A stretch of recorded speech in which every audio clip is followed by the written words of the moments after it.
Now let's look at limits involving radicals. So we looked at limits involving polynomials so far.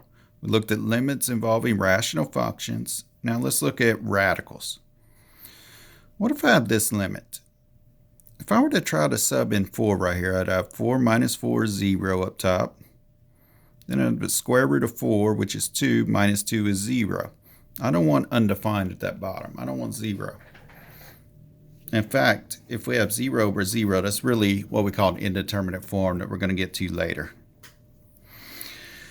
All right, so what I do in this case is I try to multiply by the conjugate of the bottom right here. So I'm going to try to rationalize my denominator here.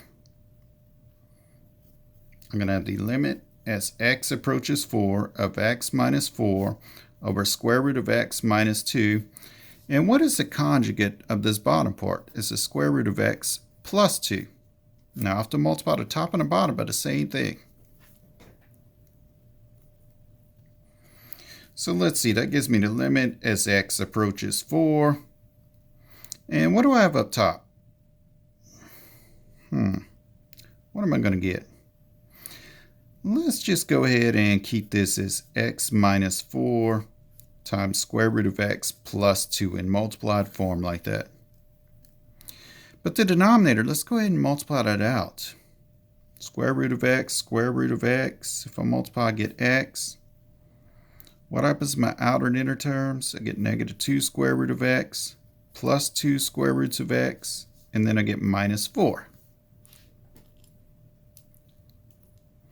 Well, these zero each other out.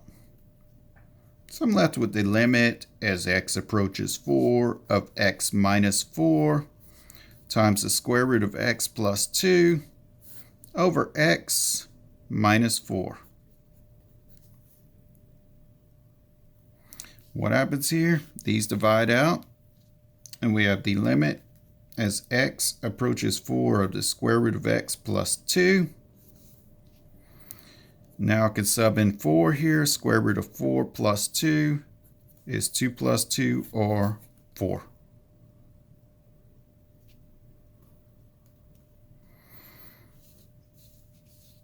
All right, what happens on part B? That's not rational. That's not a polynomial. I have square roots in this thing. If I try to sub in 0, I don't know what I get right there, because why? I get square root of 9, which is 3. Minus 3 is 0 over the bottom, which is 0. 0 over 0 is indeterminate, what we call an indeterminate form. I can't determine what it is. So I have to do other measures here to determine what it is.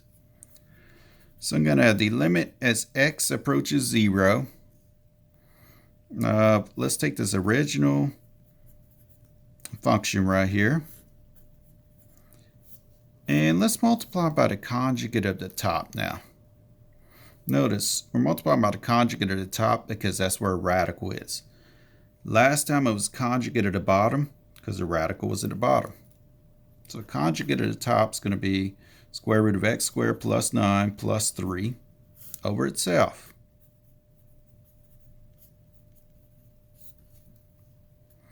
That's equal to the limit as x approaches 0 of, well, let's multiply out the top. Got x squared plus 9, negative 3, and 3 is minus 9. The bottom, let's just go ahead and write it out as x squared times the square root of x squared plus 9 plus 3. In general, the part that you multiply by its own conjugate, you go ahead and multiply that out. But the other part, you just stick it with parentheses. Same thing here. Bottom, we multiply by its conjugate, so we multiplied it out. But the top, we just stuck in multiplied form. So that's the limit as x approaches 0. These 9s are going to 0 out.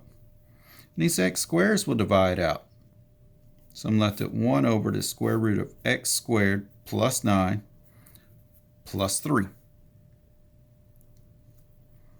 Now let's see. I have 1 over the square root of, what if I sub in 0? 0 squared plus 9 plus 3 That'll be okay this time. I won't get an indeterminate form. I'll get 1 over square root of 9 is 3, plus 3 is 6. So 1/6.